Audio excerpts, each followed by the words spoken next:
a creative force, a pioneer who literally ruled the world of fashion in the 1970s and was so profound that he is only known by one name, Halston. Let's talk about it, y'all.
Hey, what's up everybody, and welcome back to KRSTV. This is your boy Kenny. Now remember, subscribe to my channel and click that bell so you get notifications every time I drop a video. Also follow all the information I have in the description box as well as the comment section. Also like this video, comment on this video, and share this video. Now before I get started with this review, let me send a special shout out to Metro Health DC. If you are in the DMV area and you're looking for quality health care, reach out to us at Metro Health DC today. The number is in the description box as well as the comment section, and there's also a link to Metro Health DC's YouTube channel that you can check out all of their videos as well. Also, let me send a shout out to GMHC, which is Gay Men's Health Collaborative. If you are in the DMV area and would like to get tested for HIV, reach out to us at the GMHC crew for a home testing kit. You can have the kit mailed to you, or you can call and make a same-day appointment and come by our location to pick one up. And if you're interested in getting set up for PrEP, which is HIV prevention medication, reach out to us at the GMHC crew for that as well. Also, if you're a fan of your boy KRSTV and would like to become one of my Black Diamonds, subscribe to my Patreon today. Black Diamonds, because in darkness we still shine. For $5 a month, you get all of my YouTube content as well as videos that are specific for the Black Diamonds. Some of those videos I will share on YouTube just to give people an idea of what the Black Diamonds is all about. Also, let me send a shout out to my YouTube partner BK World 2, which is the Black Netflix. You get shows like Love and Hip Hop to the Black Ink Crew. So after you watch this review, click that link in the description box and comment section to check out, BK World 2. Now this is my review for a limited series on Netflix, simply titled Halston, and this is about the life and career of the legendary fashion designer Halston, who started his career at what was it? I think it's Girdolf and let me check. Here we go, right here.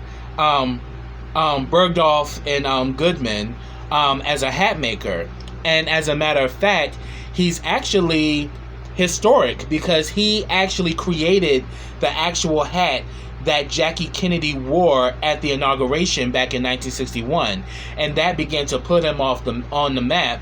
And he's working at Bergdorf and Goodman, and we see that he comes into the store, and all of these women are buying hats because of Jackie O. Jackie Kennedy at the time. So all of a sudden he's like, "Oh, I love you, Jackie Kennedy." Years pass, and then it comes back. He's like, "Fuck you, Jackie Kennedy." I was like, "Damn, Halston, what the fuck?" Oh, that part had me rolling. So from that moment, I knew I was gonna like this series because Halston was a piece of work, child. Halston was something else. But one thing you can say about him, this guy was an amazing artist. He was creative. He was truly a genius. And here it is that now because hats are now gone out of season, he's kind of out of a niche, and now he needs to find something else. So we literally see that he goes through this struggle. He ends up meeting this guy Ed, who becomes his lover, and Ed was fine, y'all. You know, and we kind of learned early on that you know, Halston actually had somewhat of a turbulent childhood.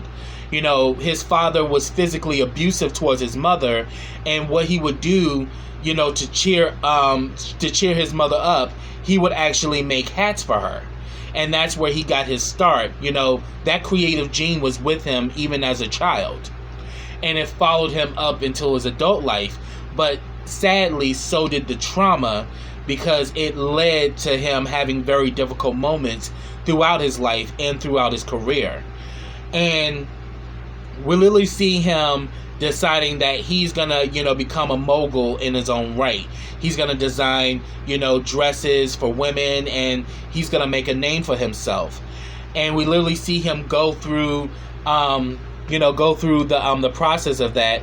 You know, he ends up recruiting you know, Joe Ula as his illustrator. He also recruits Elsa Peretti, you know, the infamous Elsa Peretti, and rest in peace, because she actually passed away this year. But she pretty much was like his top model, but also a designer in her own right. He also finds Joel Schumacher. Joel didn't last long because Joel had a drug problem, but Joel was very creative. And then we literally see that they all come together to build Halston from the ground up, you know, Halston's, you know, company. And one of the main muses that he had was his longtime friend and legend in her own right, Miss Liza Minnelli.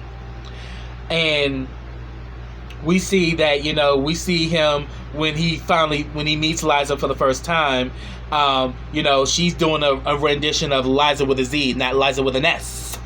And, you know, Liza is pretty much an icon in the gay community, just as her beloved mother, Judy Garland.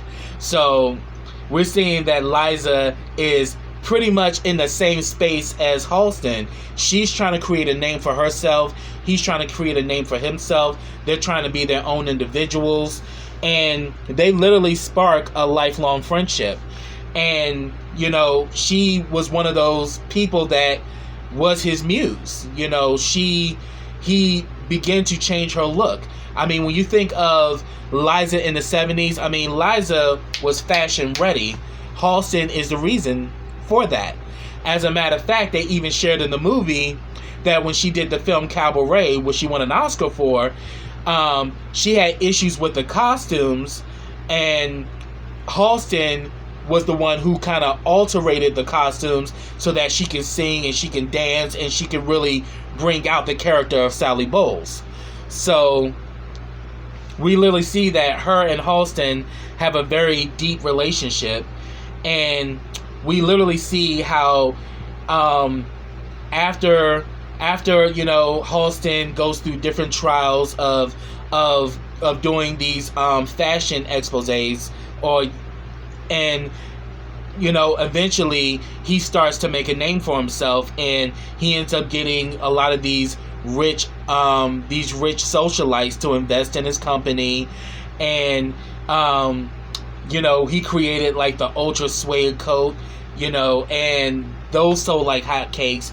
But then we also saw that even though he was doing well business-wise, he was failing because he didn't have the business acumen. I mean, he was a creator, he was a visionary, he was an artist, but when it came down to the business, you know, he wasn't able to like, he was getting a lot of demands that he wasn't able to meet up to. So that's when you know, pretty much he gets introduced to David Mahoney, who's played by Bill Pullman, and he did a good job in this as well. And he gets introduced to David by Eleanor Lambert, who pretty much is the top of the fashion world. I mean, she practically runs the fashion world back then, and she talks about entering him into the Battle of Versailles, which was this world-renowned fashion competition. They even have it on YouTube. You guys should check it out. But this is where Halston made his mark. And he was very resistant towards doing it. He didn't want to be a part of it. But she let him know, if you don't do this shit, well, nobody will ever hear about your ass ever again. Like, we need to let the world know that American couture is real and that we are just as flawless, if not better, than everywhere else in the world. You know, because the French has always looked down on America when it comes to fashion, but now we're going to show them what's up. And you're that premier fashion designer that can do it.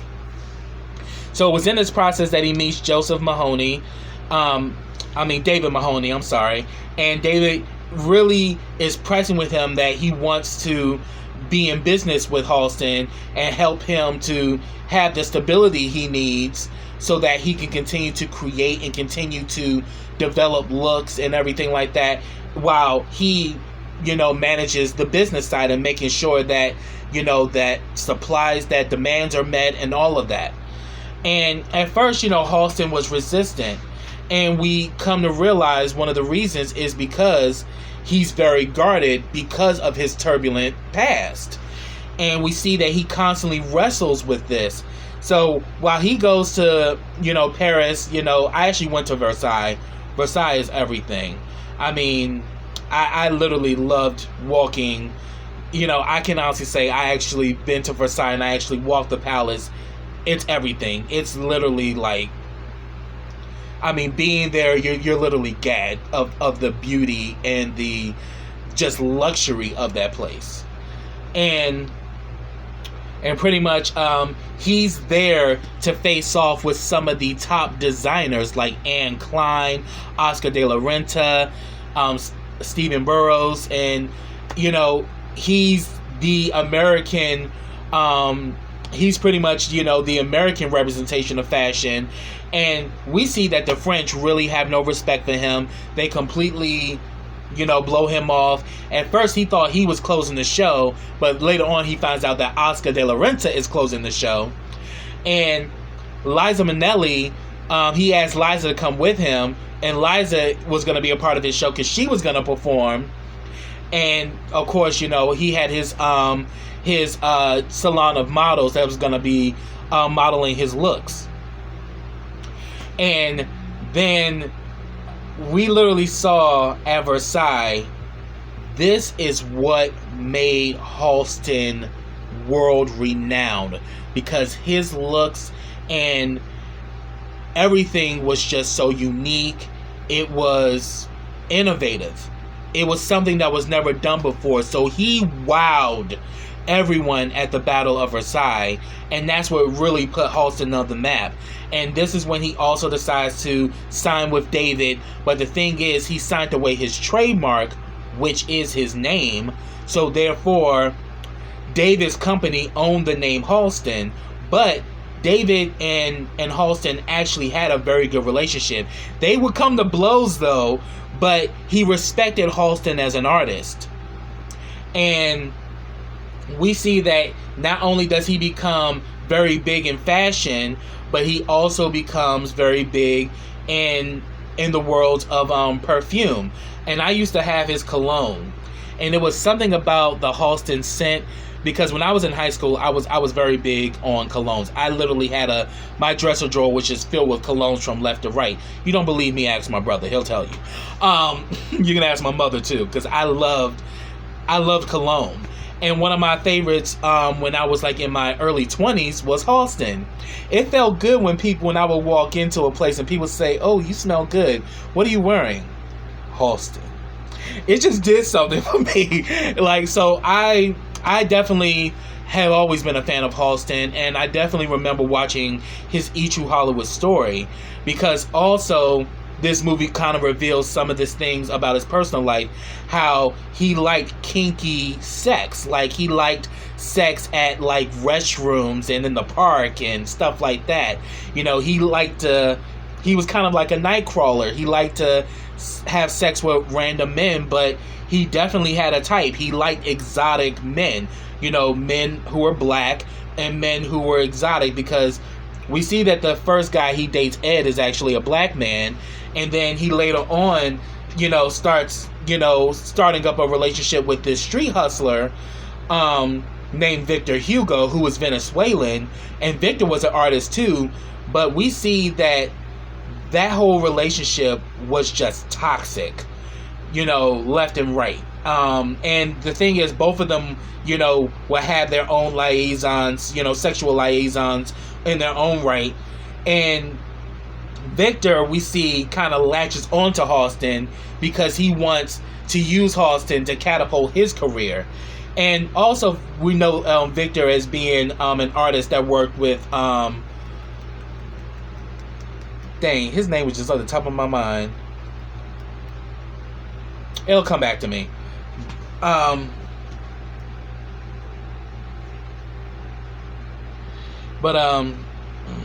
Andy Warhol. There we go. Victor Hugo worked with Andy Warhol. So, he was an artist in his right, but he wasn't at the level of Halston. And we see that he was constantly trying to intersect into Halston's life, because he wanted to have that come up. He wanted to use Halston as a come up for himself. And then when their relationship soured, we see how Hugo literally tries to exploit Halston because he had private videos. Because he had private videos of the two of them having sex with random men and prostitutes and all of that. And he was trying to use this to pretty much destroy Halston's reputation. And, eventually it got to the point where he just decided to pay him off because he wouldn't let up. And it just goes to show you that you got, because he even chose Victor over Ed. Now, Ed was a good dude, but after a while, once Halston became successful, he kept Ed around as being, because Ed was a designer in his own right, and he had Ed be like his he would design the front of the store, the displays and all of that. Well, that damn Victor with his old messy ass decides to destroy the setup that Ed had and make it into a damn crime scene. And when he put this up with Halston, he says, I'm getting tired of this guy always fucking with my shit. It's either him or me. And he chose Victor. Because it was just something about Victor that he loved and was attracted to, even though Victor was toxic and was messy as hell. So that was really interesting. But then we also see that once his success began to grow, so did his ego. Like, I liked one scene where he was in this presentation about the Halston fragrance, and they had all these displays, and he was just, no. And anytime somebody said something, no.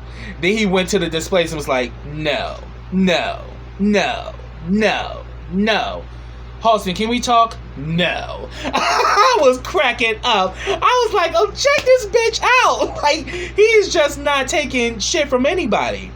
But that was it. He was Halston. He was the name. And he was the one that was the innovator. He was the one that was coming up with the ideas, that was coming up with the sketches, the designs, The man was everything. But then we also see that when his ego began to rise, especially after Studio 54. Now, y'all know, if y'all talk about Studio 54, you cannot talk about Studio 54 without talking about Halston. Because Halston was one of those celebrities that was there from the very first day that it opened and was a regular up in that piece. Because I think Studio 54 was only out for 33 months before it was shut down.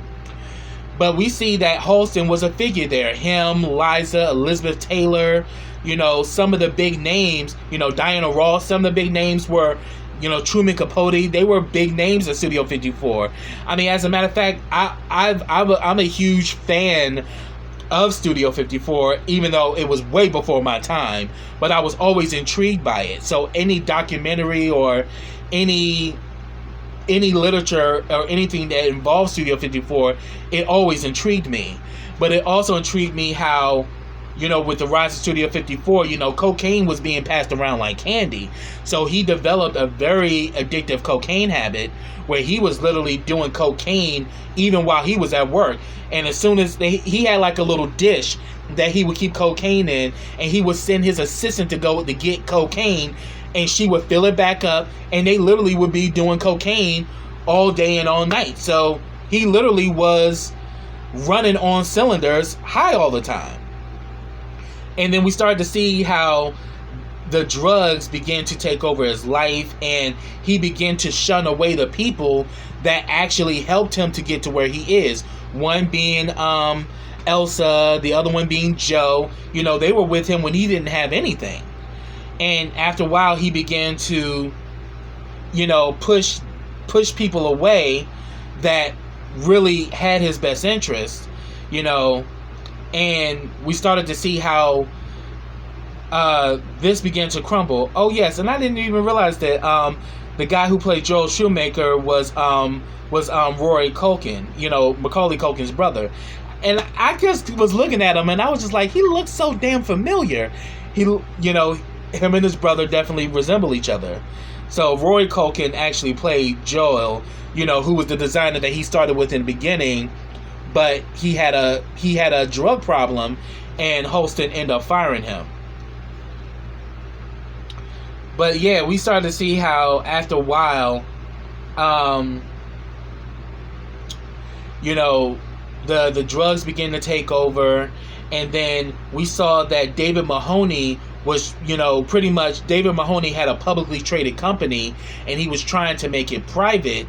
And due to the fact that Halston, after a while, some of his high-end fashion wasn't selling anymore, he started doing luggage and doing apparels for seats and all of that. He was doing a lot where money was coming in, but he wanted Halston to get into the jeans market, but Halston was dead set against it, and by the time he wanted to do it, David was like, it's too late. We missed our time. We should have done it when I said so, but now we don't even have a niche in that market now. So later on, when things were no longer actually at the top, this is when he tells him that you need to develop a line for JCPenney, which was huge because that's how a lot of people found out about Halston, is when he had his own line at JCPenney. And things were going well with that, but then when David Mahoney tried to make his company private, he got outbid, which means he lost control of his own damn company. And a whole nother company came in and ruled Halston, and that's where the problems began, because Halston, even though he knew that David was the one who was running things, him and Halston had a good relationship. So even though Halston would rebut him and all of that, but there were moments where Halston would make a stand and it would work. Like when it came down to the design of the perfume bottle, David and his associate was dead set against it. So Halston put up his own money and said, we're doing this. And it turns out the bottle is why everybody bought, the perfume. And they end up returning him the money with interest. So David understood Halston, that even though there were times where him and Halston didn't get along and they didn't see eye to eye, he respected Halston as an artist. But this new venture coming in, they were all corporate. They wanted things done their way, and Halston was just resistant to that because they never really built a rapport with each other. And Halston didn't even know that David got bought out until this guy shows up, saying that, I'm now going to be running, Halston Enterprises. His name was Carl Epstein. And Halston was pissed. And he was even felt more betrayed because he believed that David would protect him and that David would be loyal to him. But then when he responded to him that it's business, you literally saw that broke Halston's heart. because he really saw him as a friend and someone that he can depend on. But here it is, he finds out just one day, he goes to the office and Carl Epstein is there, and he's like, what the hell is all these new people coming in? And it's because, you know, Davis' company was bought out and he no longer had control of Halston anymore. So we literally see that this new company, this new regime comes into Halston. They completely butt heads with Halston. Halston is not the type that gives in to them. So it's just this big mess. And eventually they let him know that we're the ones who are really running this, because we actually own Halston. So they pretty much says that we'll give you $1 million a year and you won't have to do anything, because at the end of the day we own it. And then they end up getting to the point, because Halston was so coked out and was so in his own shit that he wasn't meeting his demands. They brought in another designer, you know, to actually keep up with his workload. But him and this designer actually had a good rapport, you know, because the designer let him know that he looked up to Halston, that he's a legend, and that you know, he admires him. So they see that the two of them they actually have a good rapport with each other, because it was an artist meeting another artist, and they spoke the same language. But he definitely was not speaking the same language when it came down to Carl Epstein and those business associates, because they literally told him that, you know, we own Halston, so therefore, if you do anything outside of us, you can't, because we own your name. And later on, we see that Halston regrets that, because even though he built that company from the ground up, he didn't own it. He didn't own the trademark. They did. I mean, it's to the point where he wasn't even allowed in his own damn company. But it just goes to show you how shady business can be. But in a way, it was a blessing for him, because he got tired of all the corporate bullshit. And he was also friends with I think her name was Catherine Graham, who owned the dance company. He actually designed some costumes for her ballet, and the reviews were phenomenal. And this is after he walked away from Halston Enterprises. He walked away from the corporate world and just wanted to create again. And then we later see that he is diagnosed with HIV.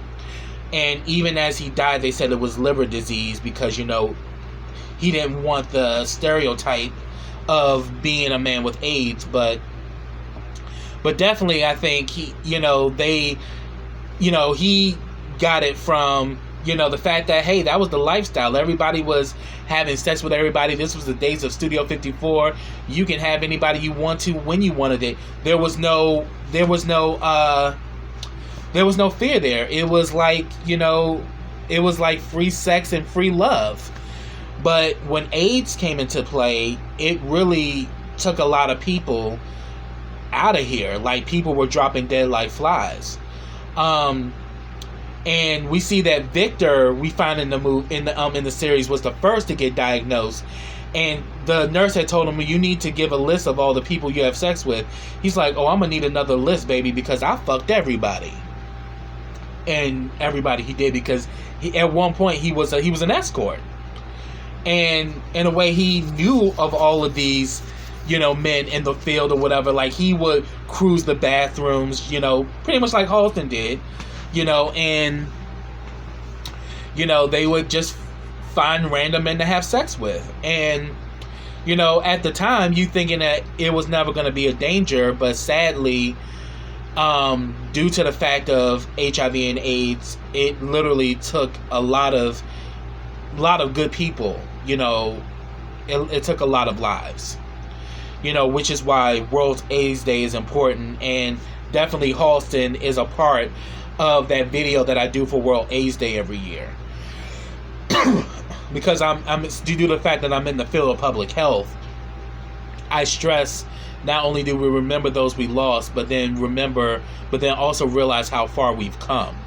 Because back then there was no medication, and literally people literally disintegrated and died. And they were dying at rapid rates.